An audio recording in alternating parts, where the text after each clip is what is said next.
Okay.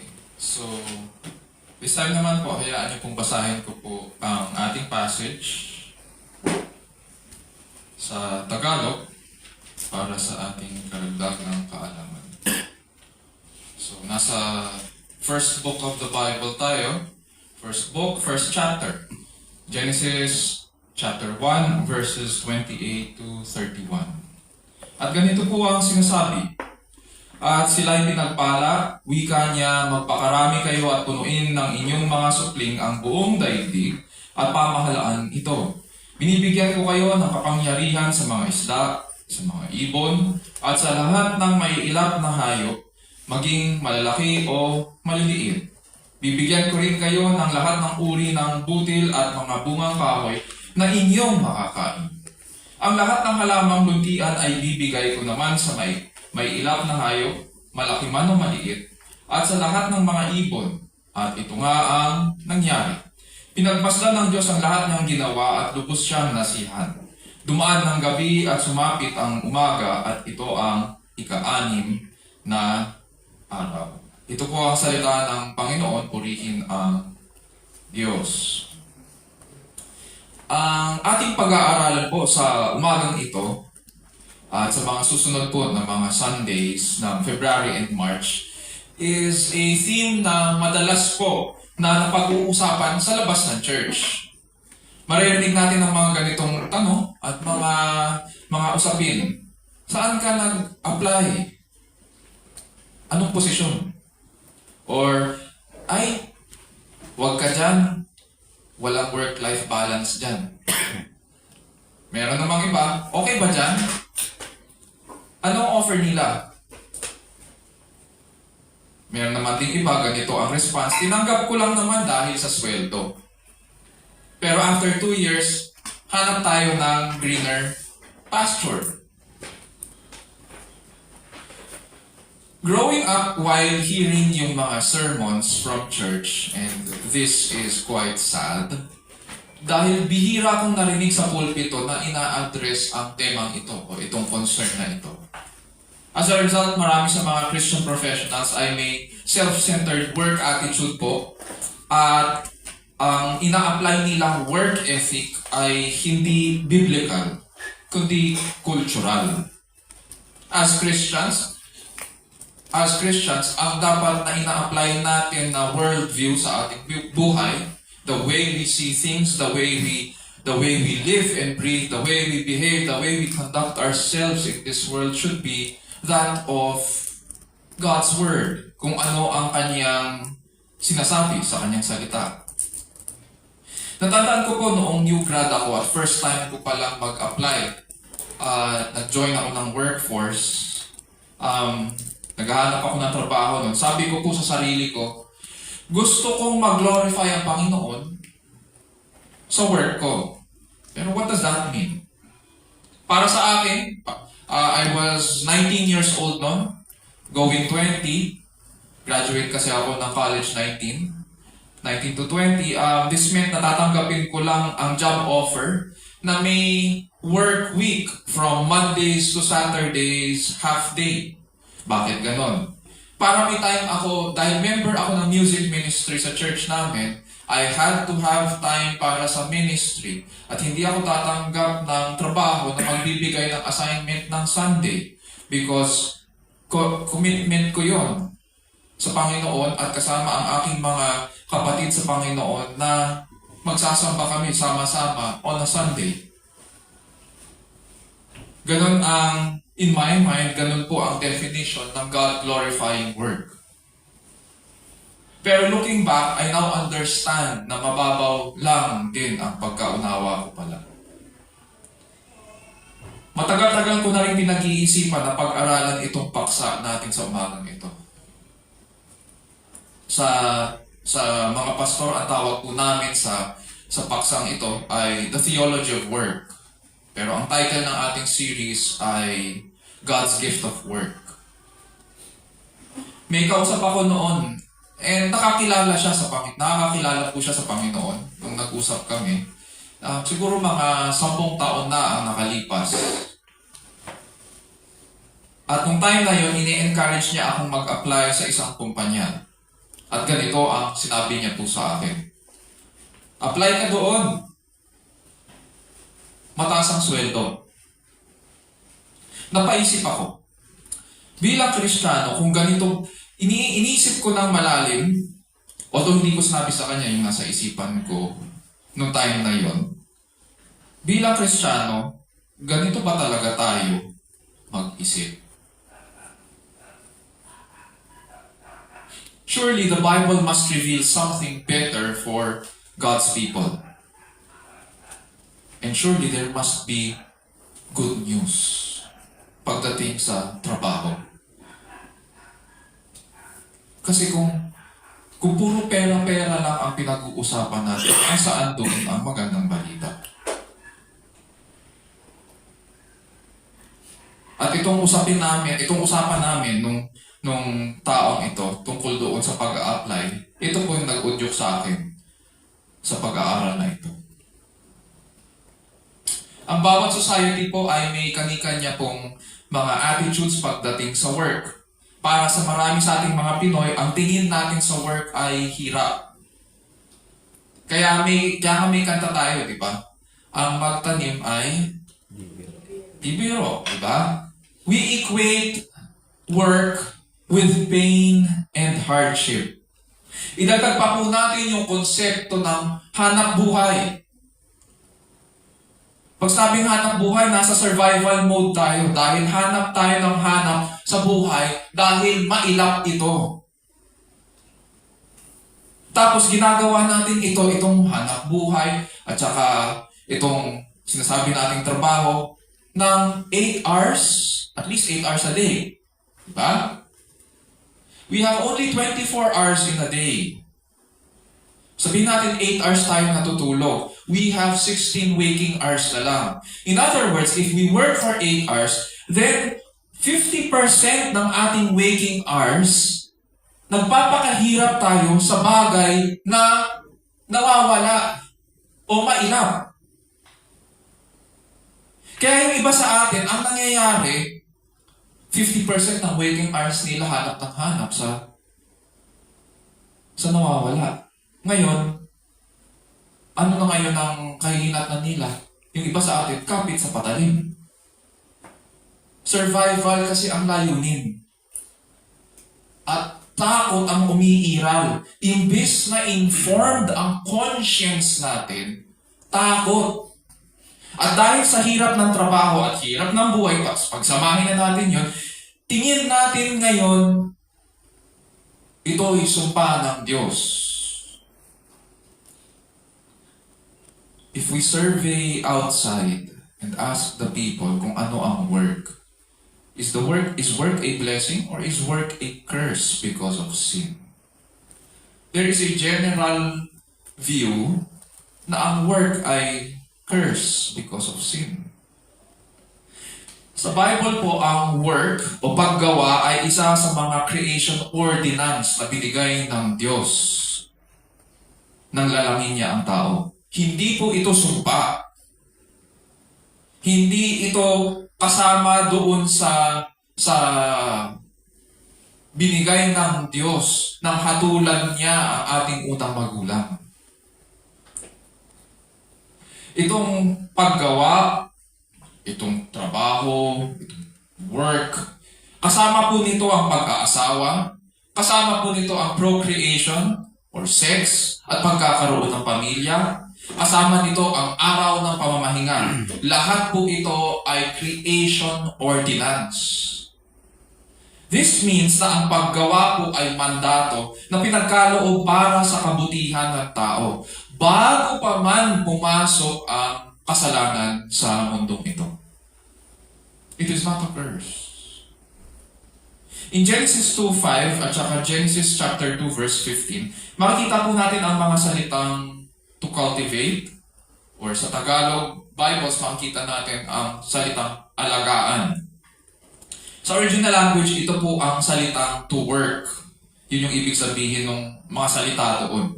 Kaya lang ginamit ang salitang to cultivate dahil ang kailangan ng Diyos sa konteksto na yon ay aalagaan ang mga halaman, aalagaan ang hardin. For example, sa Genesis 2:5, sabi dyan ng scriptures, "Now no shrub of the field was yet in the earth, and no plant of the field had yet sprouted. For the Lord God had not sent rain upon the earth, and there was no man to cultivate the ground." Yung salitang cultivate doon ay to work. So ano ngayon ang ginawa ng Diyos? He creates man and places him where God wants him to begin his work.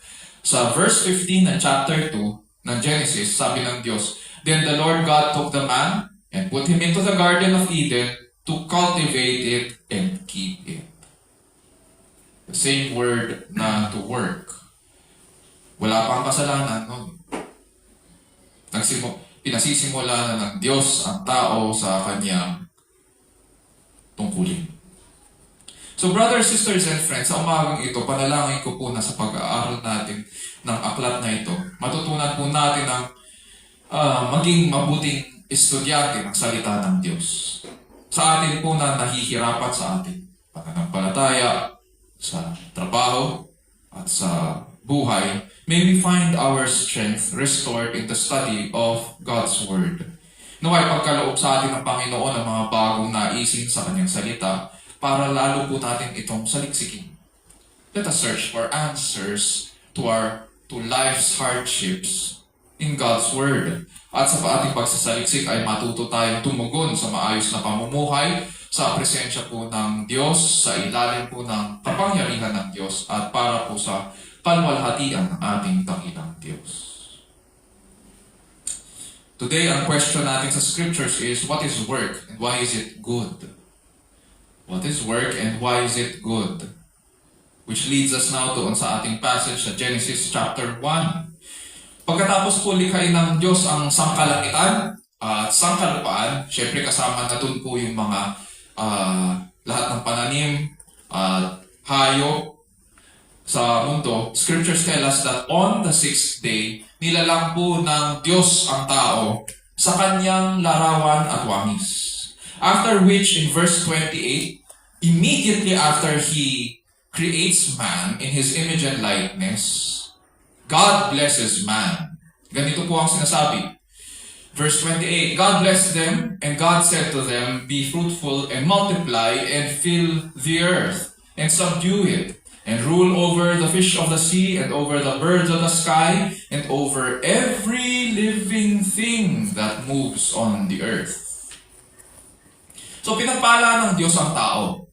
Ano kaya ang nilalaman ngayon ng pagpapalang ito? Sabi diyan, "Be fruitful and multiply." Pagpapala ito, and we will notice at the same time, utos din ito. This is a creation mandate, or creation command, or creation ordinance. Ang requirement sa tao ay magpakarami. Kasi nga, dalawa lang sila sa simula. 2 humans, Adam and Eve, at ang plano ng Panginoon ay paramihin ang tao sa balat ng daigdig. Which leads us to the second command, to fill the earth. Punuin ng supling ang buong daigdig. Therefore, we will find here na kinalulugdan ng Diyos na magkaroon ng mga pamilya at kalatan ng tao ang daigdig. God designed this world to be populated by man. Therefore, hindi po totoo ang sinasabi ng ilan sa atin na may population problem ang mundo or overpopulation problem. Because God designed itong mundong ito to be the home of man. Dito siya, He is expected to fill the earth. There is no such thing as a population problem. Lagi kong sinasabi yun. Ang problem natin ay hindi population. Ang problema lang ng ilan, kaya kiniklaim nila na may population problem at meron daw shortage ng resources, it's because ayaw nila mapunta ang resources sa iba. Merong iilan sa mga tao na sakim at gahaman.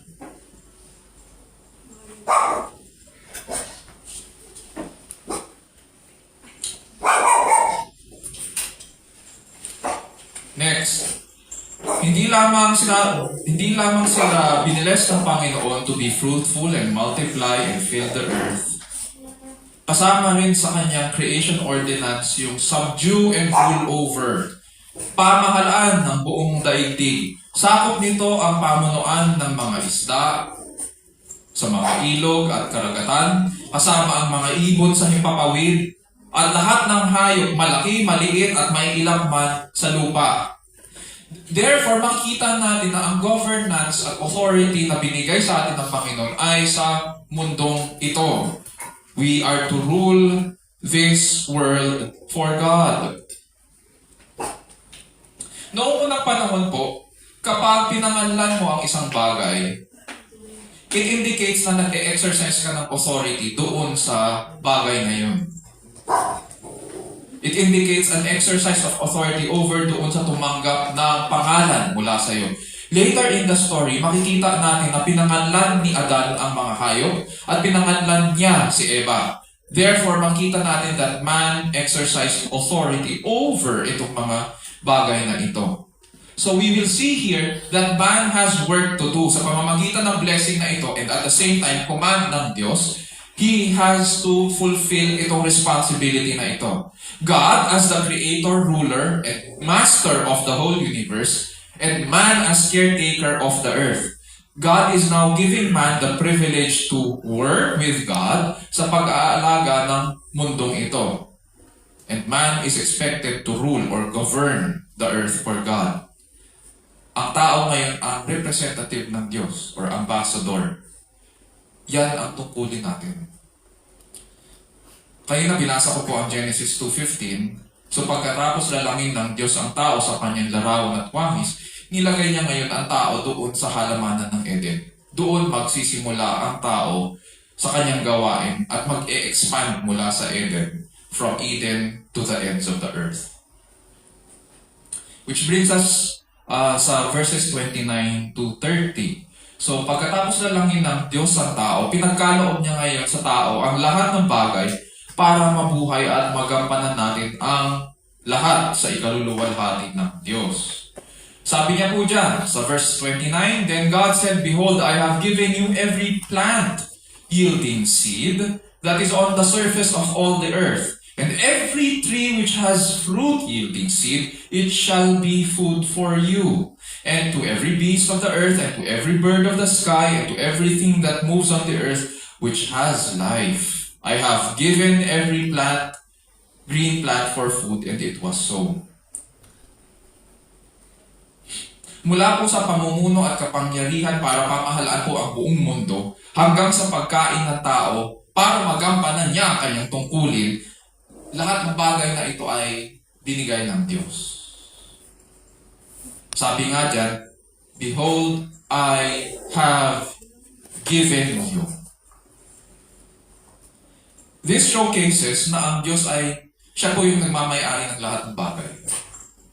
Ang emphasis dyan, Behold, I have given you. Pinakita pa niya sa tao, eto, binigay ko na sa iyo. Therefore, lumalabas na hindi po pabaya ang Diyos. Kalooban niya na mamalagi ang tao sa daigdig. Binigay niya ang lahat ng kailangan ng tao para makapagpatuloy, para magampanan ng tao ang kanyang tungkulin. Hindi pabayaan Diyos, hindi nagkukulang ang Diyos, at definitely dito sa simula, hindi siya nagkulang.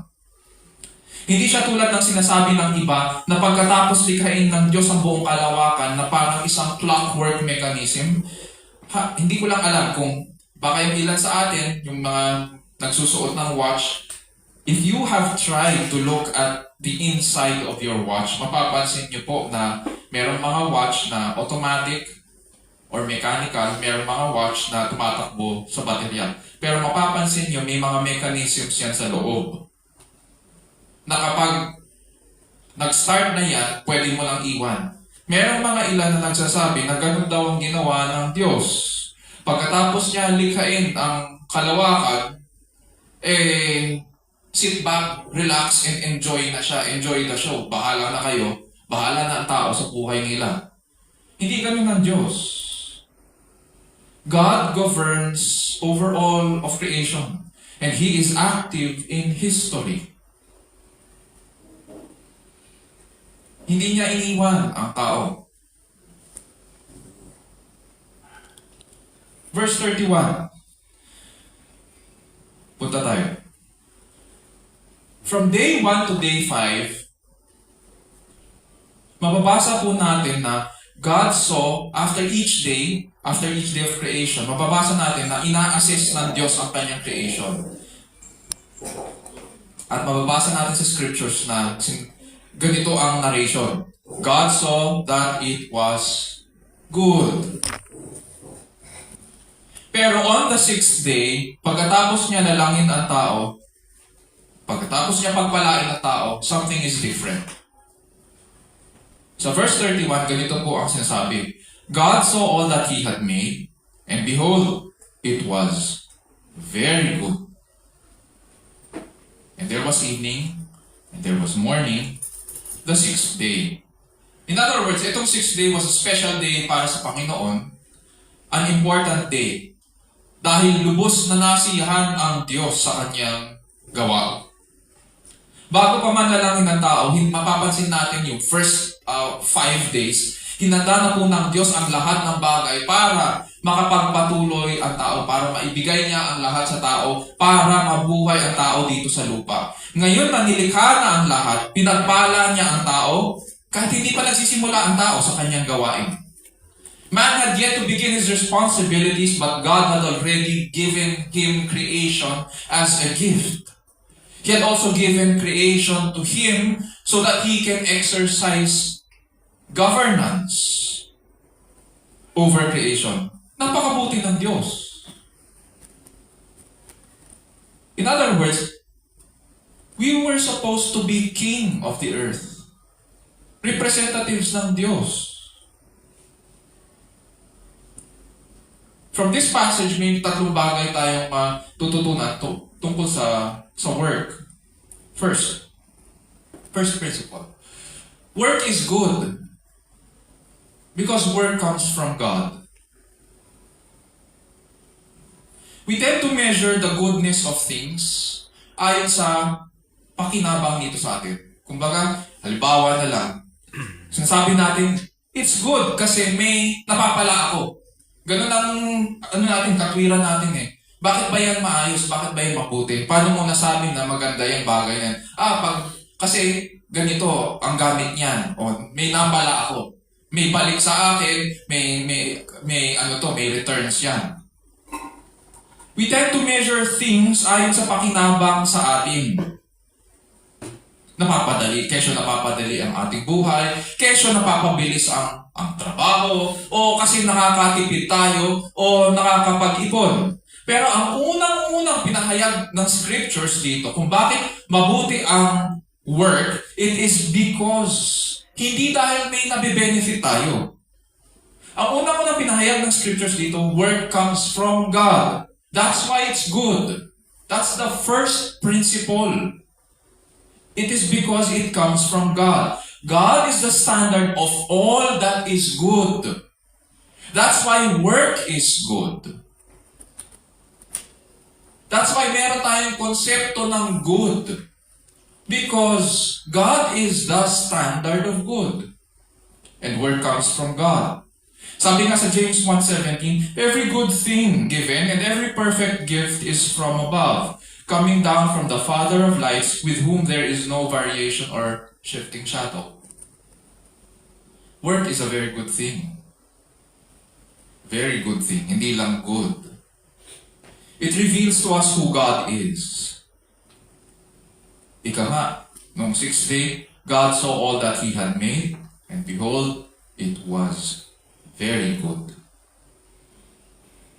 God is a God who enjoys work. Number 2, work is good because it displays our humanness.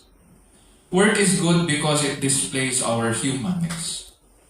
Ang mga original readers po ng aklat ng Genesis ay mga Israelites po na naglalakbay patungong Kanaan. By the time na naisulat ito ni Moises, nandun na po sila sa Mount Sinai. And they had many questions. Sino ba itong Diyos na tumatawag sa atin? Saan ba kami nanggaling? Of course, tatanungin nila yun sapagkat Ilang generation silang nanirahan sa Ehipto. Ang alam lang nila ay kultura ng mga Egyptians. Ang alam lang nilang sambahin ay ang mga Diyos-Diyosan sa Egypt. Ang kilala lang nilang Diyos ay si Faraon. At naunawaan nila itong sinasabi dito sa Genesis 1 na created in image and likeness. Ano ba ibig sabihin nito? Kung maglalambay po tayo sa Egypt at sa Babylon nung panahon yun, or Mesopotamia, makikita po natin pagpasok natin sa kanilang mga luksod ay mga dambuhalang mga rebulto na nakaukit sa bato. Kumbaga, imagine natin nandun yung mga statue ni Paraon o kung sino man yung hari ng panahon yun o mga guardians. Pag sa Mesopotamia ka, makikita mo yung mga ano yun? Yung ulo, yung mga bull na may mga pakpak at saka may ulo ng tao. Mga guardians ng cities nila. Malalaki. Ano ito? Kumbaga parang isipin natin na sa panahon natin ngayon, parang kapag pupunta tayo sa mga government offices, yan yung larawan ng alkalde o larawan ng presidente. Sagisag ito na yung lungsod na yun ay pamunuan ng haring iyon. Siya ang sumakop sa lungsod at may kapangyarihan doon. Siya may authority doon. Dito sa account ng creation, ang ginawa ng Diyos, hindi niya nilagay o hindi niya inukit ang kanyang larawan sa bato, kundi sa tao. Pagkatapos niyang lalangin ng tao sa kanyang larawan at wangis, we see in the passage na agad niyang pinagpala ang tao. Magpakarami kayo, punuin ng inyong mga supling ang buong daigdig at pamahalaan ito. Dahil nilalang niya tayo sa kanyang larawan at wangis, man is now expected na mamahala bilang kinatawan ng Diyos sa mundong ito. Tayo yung seal of ownership na ang lahat ng bagay ay pagmamay-ari ng Diyos. So now that's yung first principle, work is good because work comes from God. Number 2, work is good because it displays our humanness. And of course, divine ownership.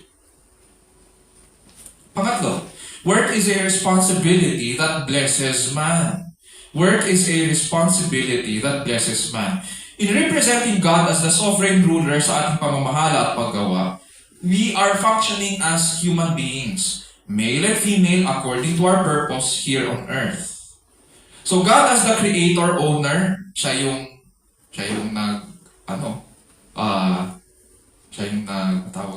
nagtatanim, siya rin ang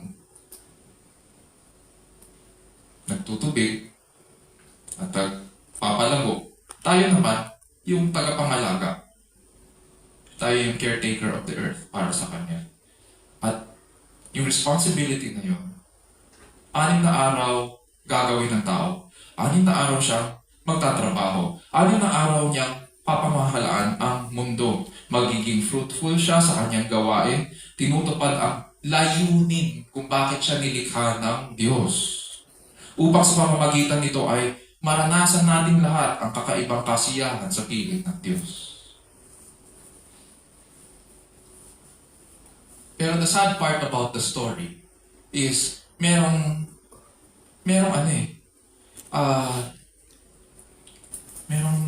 disjunct. Bakit? Dito sa Genesis creation account, hindi mahirap ang buhay ng tao.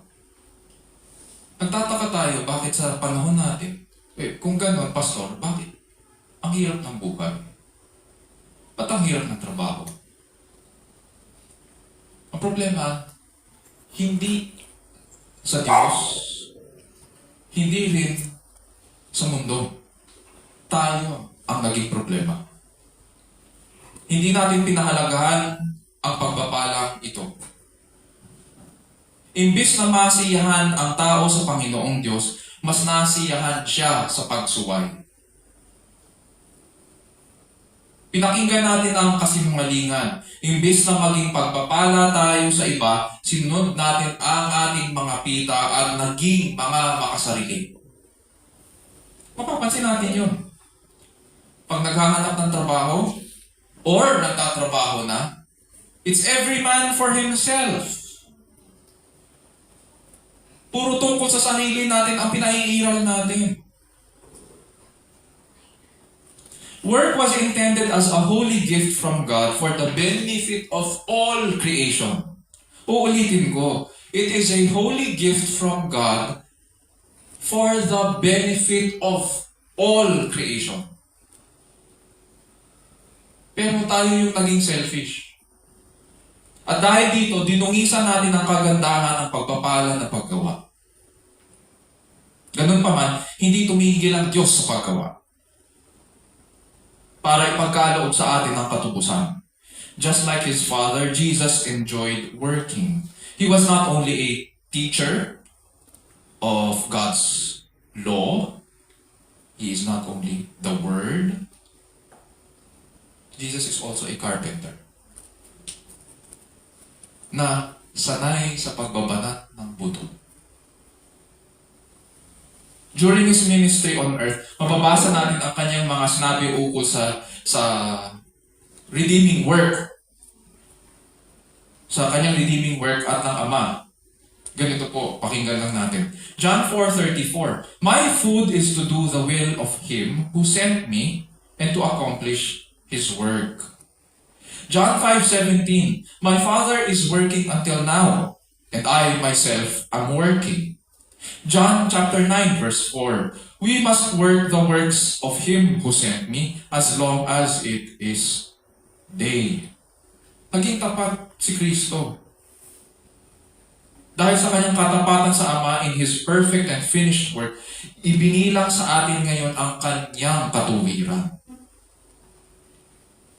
Naging matuwid siya. Maging itong pagpapalang ito kasama sa redemption yun. Kaya hindi dapat ini-small ang pagtrabaho. Kaso ang problema sa atin, minsan, na-over tayo. Kaya nga there's such a thing as overwork.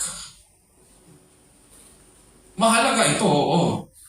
Pero hindi ibig sabihin na mag-over tayo. Pero dahil sa ating kasalanan, ino-over natin ito. At pag-aaralan natin yun in the next Sundays. Ibinilang sa atin ang katuwiran ni Kristo. Kaya tayo tinatawag na mga tinuring na matuwid. O in other translations, mga pinawalang sala. At dahil tayo ang kanyang mga pinawalang sala, paano ba tayo ngayon tutugon sa Diyos? 1. Marami po sa atin ang nag-iisip na ang tanging paraan para maluwalhati ang Panginoon sa pamamagitan ng ating trabaho ay sa pag-share ng gospel sa workplace. Ilang beses na ako na nakaranas ng ganyan from fellow Christians din. Alam nila kung saan ako nag-work noon at bigla na lang babanat at tatanungin sa akin. Yung tanong na yun, akala hindi siya tanong dahil may gustong malaman. Tanong yun kasi merong kasabay na hatol. Parang ganito. Alam nila, pagkatapos tanongin kung saan ako nagtatrabaho, kung saan kumpanya, kung ano ang posisyon ko, bigla na lang babanat. Nag-share ka ba ng gospel sa workplace?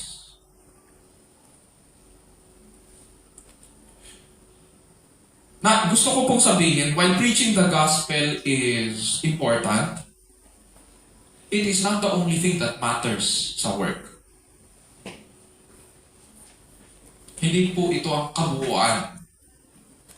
Tama ang attitude natin that God should be glorified sa ating work. At ito rin dapat ang attitude kapag naghahanap tayo ng trabaho. But how this attitude is displayed should be in the context of using our God-given gifts and abilities para matugunan ang requirements ng ating pinaglilingkuran at magampanan ng maayos ang ating mga commitments and responsibilities. Why? Kasi binigay sa atin ng Panginoon itong mga abilities and skills na ito for the good of mankind. That is how we glorify God. It should serve the broader community. Yun yung unang-una. Oo nga, preach ka nga ng preach ng gospel, hindi mo naman nagagawa trabaho mo. May monthly goals kayo, may quota ka, hindi mo naman nare-reach ang quota mo. Oo, counsel ka ng counsel sa work, turo ka ng turo ng ebanghelyo. Paano ka naging maayos na saksi ng Panginoon kung ikaw naman, hindi mo naman ginagampanan ang commitment mo sa mga boss mo? Mali yun. Kung ano ang commitment natin at responsibilities natin, kung ano yung God-given skills natin, gamitin natin yun. That is how we glorify God and enjoy Him in the work that we do.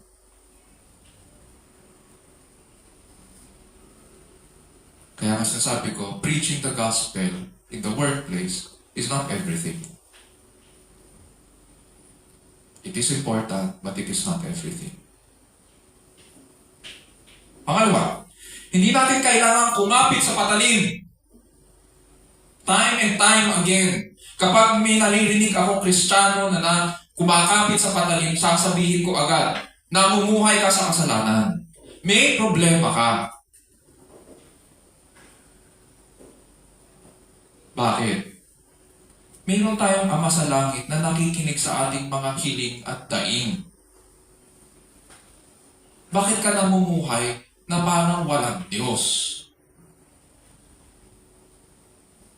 Sabi nga sa Lord's Prayer, diba, tinuruan ng Panginoong Jesus ang kanyang mga apostol. At napag-aralan natin ito in previous years. Our Father in heaven, hallowed be your name. Your kingdom come, your will be done, on earth as it is in heaven. Give us this day our daily bread. Tinuro ng Panginoong Jesus itong panalangin na ito sa kanyang mga alagad. Kasi hinihiling nila sa kanya na turuan sila. Ang ginawa ng Panginoong Jesus, sinabi niya sa kanila kung ano yung mga requests na kinalulugdan at sasagutin ng Ama. Hindi maybe ang magiging sagot dyan ng Diyos. Yes and amen. Kasama doon ang give us this day our daily bread. So just as God enjoys work, so He also takes joy in answering our prayers and meeting our needs. We have no business living like there is no God. Hindi tayo dapat kumakapit sa patalim. Pangatlo, as ambassadors of Christ, we show our obedience to Christ through our work. Hindi dahil kailangan po ni Kristo ang services natin. Well, actually, walang pangangailangan po ang Diyos. Wala siyang kailangan sa atin.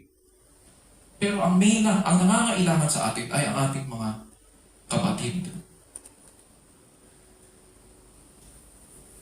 That is why we do ministry. That is why we render our services. Our families, our office mates and co-workers, they need our skills. Sabi ng scriptures, love your neighbor as yourself. When we work and serve them with an attitude na ginagawa natin ito bilang pagsunod at pagmamahal kay Kristo, this is how we display our love for our neighbor.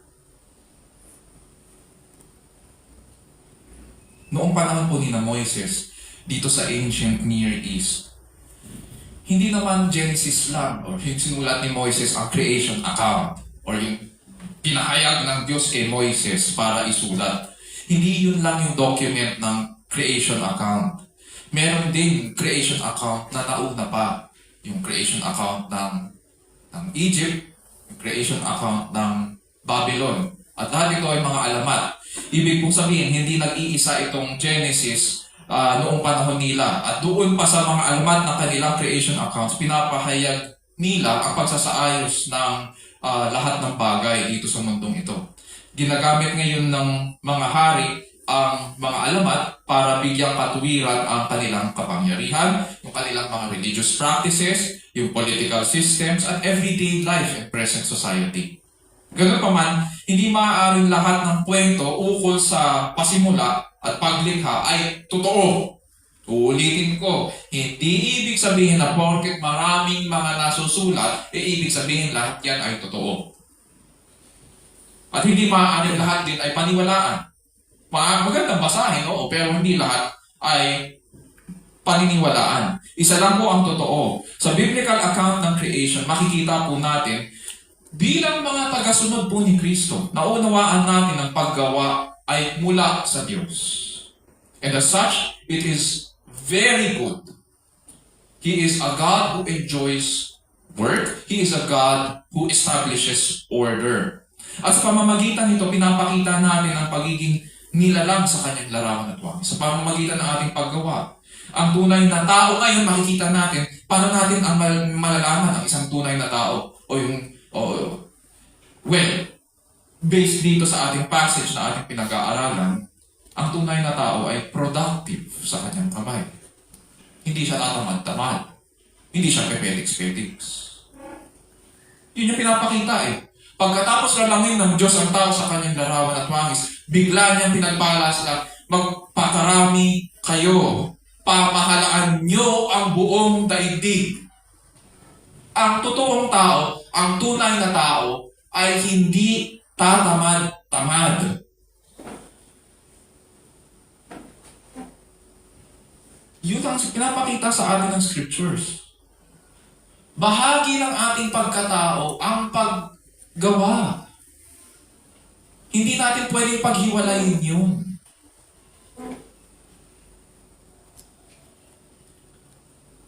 Ang tunay na tao ay productive, gumagawa,